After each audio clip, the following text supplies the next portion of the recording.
Haziran Bey.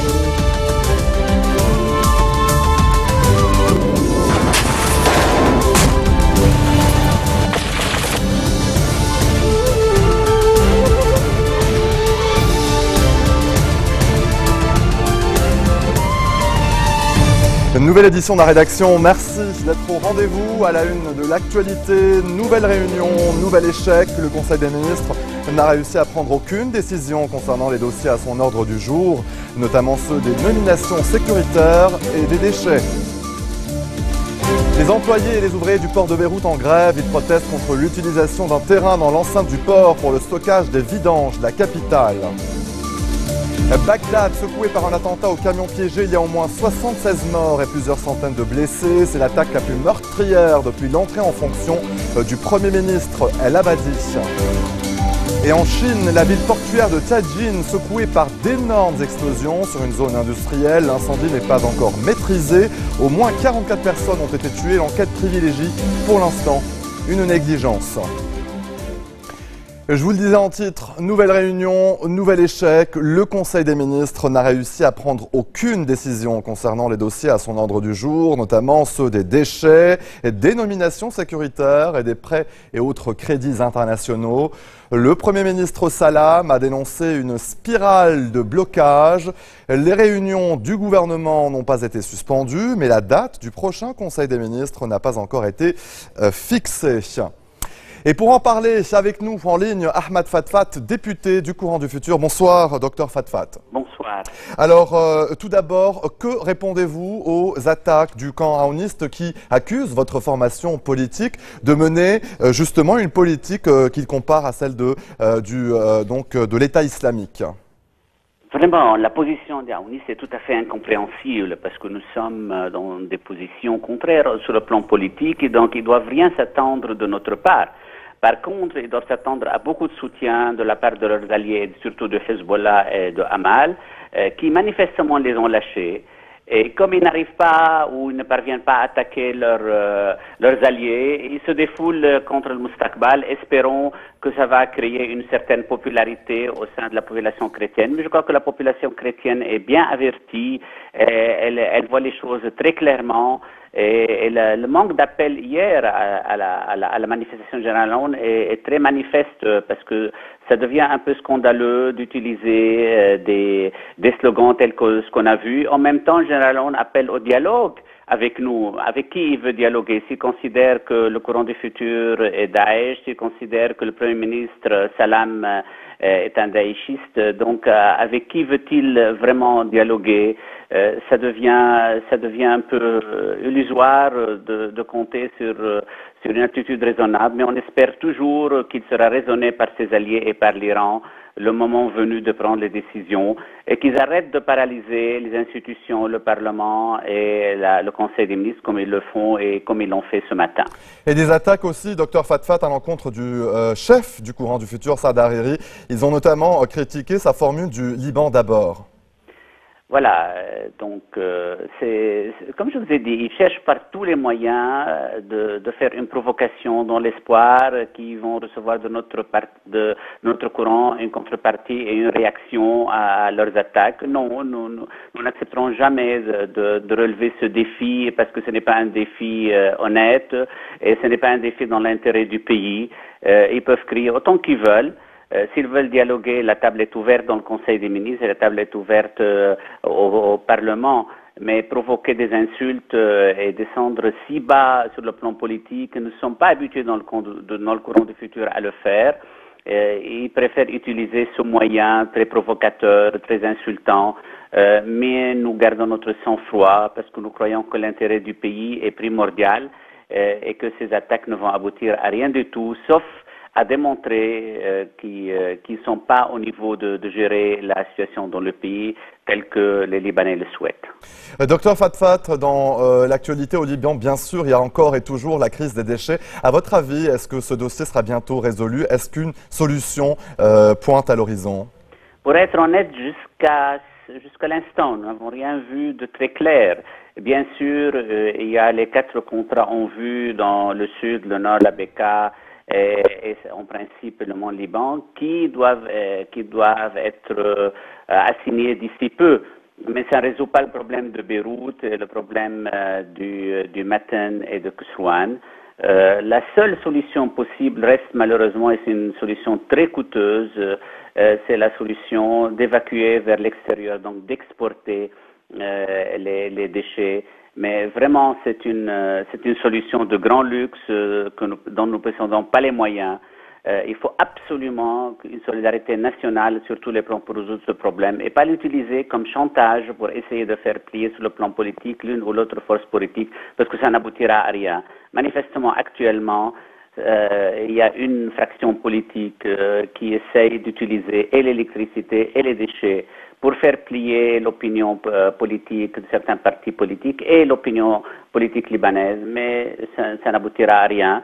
Surtout qu'ils essayent de mettre en avant ces grands problèmes sociaux et économiques pour nous faire oublier qu'il y a un problème majeur. Il ne faut jamais oublier qu'il y a un problème majeur dans ce pays, ce sont les armes illégales, c'est la présence d'un État dans l'État de Hezbollah qui manifestement contrôle l'attitude du courant patriotique et le manœuvre à tous les instants. Ahmad Fatfat, député du Courant du Futur, merci pour tous vos éclairages. Et justement, on parlait des déchets, les employés et les ouvriers du port de Beyrouth en grève. Ils protestent contre l'utilisation d'un terrain dans l'enceinte du port pour le stockage des déchets de la capitale. Le syndicat des ouvriers a appelé les autorités à trouver les solutions adéquates rapidement, sans jeter les ordures dans l'enceinte du port, agitant la menace d'une grève ouverte. Dans le reste de l'actualité régionale, un attentat au camion piégé a visé un marché d'un quartier chiite de Bagdad. Il a fait au moins 76 morts et plusieurs centaines de blessés. C'est d'ores et déjà l'attaque la plus meurtrière à avoir touché la capitale irakienne depuis l'entrée en fonction du nouveau Premier ministre Haïdar El-Abadi il y a un an. L'organisation de l'État islamique a revendiqué cette attaque. Georges Lédric. La bombe a explosé vers 6 h du matin dans l'un des marchés les plus fréquentés de la capitale irakienne. Les explosifs étaient dissimulés dans un camion frigorifique. Une explosion puissante a eu lieu dans le marché. Des gens ont été tués ou blessés, des boutiques ont été endommagées. L'attentat a été revendiqué par l'organisation État islamique. La cible, Sadr City, est un quartier chiite populaire et emblématique de la ville. Depuis plus d'un an, l'armée irakienne tente en vain de reconquérir le tiers du pays tombé aux mains des djihadistes. Cette attaque est la plus meurtrière depuis un mois. Début juillet, un attentat suicide avait provoqué la mort d'une centaine de personnes à 20 km au nord de Bagdad. Le Parlement grec débat aujourd'hui de l'accord passé avec les créanciers du pays, un débat qui s'annonce houleux. L'adoption de cet accord ouvrirait la voie à un troisième plan d'aide, mais une fois de plus, le Premier ministre Alexis Tsipras va devoir négocier avec les députés. Le point avec Cécile Galuccio. C'est au tour des députés grecs de ratifier le nouvel accord. L'occasion pour Alexis Tsipras de compter ses troupes. En juillet, des dizaines de députés de l'aile gauche de Syriza avaient fait défection sur un vote précédent, mais le texte devrait tout de même passer. Clairement, il y a de la résistance au niveau du Parlement. Mais je suis quasi certain, à cause notamment des pressions du gouvernement, que le Parlement va ratifier l'accord. Alexis Tsipras devrait aussi pouvoir glaner des voix au sein des principaux partis d'opposition. Le Premier ministre veut aller de l'avant. Malgré les grandes difficultés que nous avons eues tout au long de cette période, malgré les obstacles que certaines personnes semblent maintenant vouloir nous imposer, je suis optimiste et reste optimiste. Optimiste, pourtant si l'accord passe grâce au soutien de l'opposition, la convocation d'élections anticipées pourrait s'imposer. Je pense qu'il n'y a pas de doute. Nous allons vers des élections anticipées. Personne en Grèce ne pense que ce gouvernement peut encore durer 4 ans. En fait, certains membres du gouvernement ont déjà dit qu'il y aurait des élections anticipées. Reste à savoir quand. Les experts tablent sur septembre ou octobre. La rentrée s'annonce déjà agitée pour Alexis Tsipras. Restez des nôtres au retour de la pause. La Chine continue de dévaluer sa monnaie.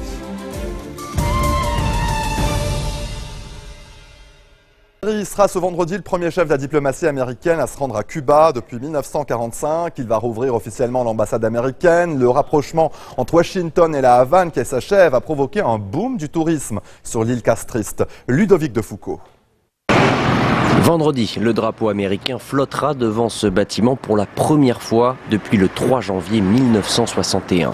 Un demi-siècle a passé et l'ambassade américaine va officiellement rouvrir. En attendant, dans le quartier, ce sont les drapeaux cubains qui fleurissent. Depuis le début de l'année, Washington a multiplié les gestes envers la Havane et les professionnels du tourisme sentent déjà la différence.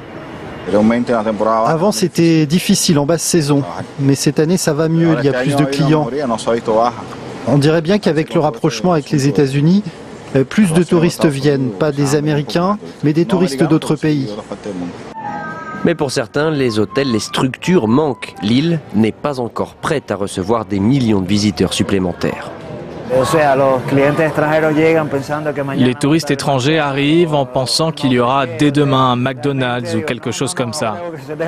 Moi je dis non, je ne pense pas qu'il faille se dépêcher de venir ici. Le changement prendra du temps, ça se passera naturellement et d'une manière qui convienne au peuple cubain. Vendredi, John Kerry sera le premier secrétaire d'État américain à se rendre sur l'île depuis 1945. C'est lui qui lèvera symboliquement la bannière étoilée au fronton de l'ambassade. Le chef de la diplomatie américaine qui a aussi prévu de rencontrer quelques dissidents cubains lors de sa visite. La Chine continue de dévaluer sa monnaie, troisième dévaluation du yuan en 3 jours. La devise a déjà perdu plus de 4% de sa valeur initiale. Cela va favoriser les exportations chinoises, mais aussi avoir des conséquences néfastes. Les avantages et les inconvénients d'une telle décision dans cet éclairage signé Georges Lédric. Dévaluation brutale en 3 jours et une onde de choc mondiale. En Chine, tout d'abord, où les grands gagnants sont les entreprises exportatrices, en particulier dans l'électronique et le textile. Un yuan moins cher leur permettra d'être plus compétitifs face aux autres pays émergents. Le réveil sera plus douloureux en revanche pour les entreprises étrangères fortement implantées en Chine. C'est le cas dans l'automobile où BMW réalise 19% de ses ventes et PSA 25%. À titre d'exemple, une berline Peugeot vendue 30 000 € verra son prix augmenter d'au moins 1 000 €. Dans le luxe, les produits occidentaux vont également voir leur prix augmenter considérablement. Après des années fastes, LVMH est en première ligne. Autre conséquence, la baisse est brutale sur toutes les matières premières.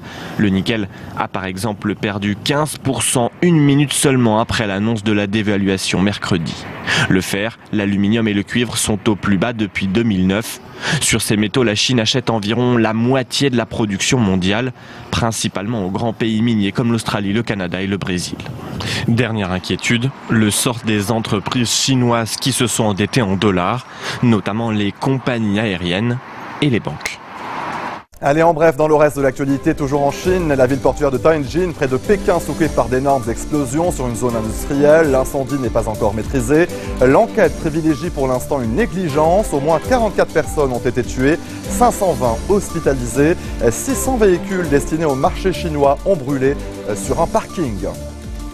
L'incendie de la Sierra Estrela maîtrisé au Portugal, il aura fallu 2 jours aux soldats du feu pour circonscrire l'incendie qui a déjà ravagé 800 hectares de ce parc naturel. Un joyau écologique qui avait déjà été endommagé par d'importants incendies. C'était en 2010. Tel Aviv sur Seine, 500 policiers mobilisés pour assurer la sécurité de l'événement qui met à l'honneur la ville balnéaire israélienne avec des activités ludiques et gratuites. Des associations pro-palestiniennes ont appelé à manifester. Elles reprochent au maire de Paris de célébrer une ville israélienne 1 an après la guerre de Gaza et alors qu'un bébé palestinien a été brûlé vif. L'Amérique du Sud est touchée depuis une semaine par d'importantes intempéries. Il y a des milliers de déplacés, plusieurs morts, notamment au Chili, après une tempête dans le nord et le centre du pays. Le point en images avec Clément Bonnereau. Une ville entièrement plongée dans l'eau. À Luján en Argentine, des pluies diluviennes ont fait monter le niveau des rivières d'une dizaine de mètres. Résultat, des maisons et des rues inondées. Dans la province de Buenos Aires, 11 000 personnes ont été évacuées. Chaque année à cette saison, l'Amérique du Sud connaît d'importantes intempéries.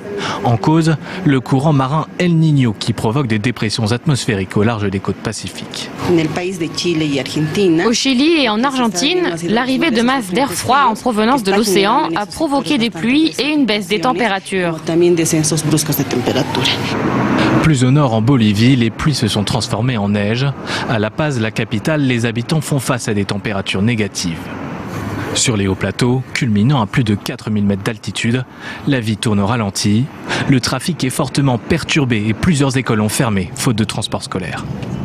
Les météorologues prévoient un retour à la normale d'ici à la fin de la semaine. Les pluies devraient durer encore quelques jours. C'est la fin de ce journal, le rappel des titres. Nouvelle réunion, nouvel échec. Le Conseil des ministres n'a pas réussi à prendre de décision concernant les dossiers à son ordre du jour, notamment ceux des déchets et des nominations sécuritaires. Les employés et les ouvriers du port de Beyrouth en grève, ils protestent contre l'utilisation d'un terrain dans l'enceinte du port pour les stockages des vidanges de la capitale. Bagdad secoué par un attentat au camion piégé, il y a au moins 76 morts et plusieurs centaines de blessés. C'est l'attaque la plus meurtrière depuis l'entrée en fonction du Premier ministre El Abadi. Et en Chine, la ville portuaire de Taijin secouée par d'énormes explosions sur une zone industrielle. L'incendie n'est pas encore maîtrisé. Au moins 44 personnes ont été tuées. L'enquête privilégie pour l'instant une négligence. L'info continue sur Futur TV. À demain.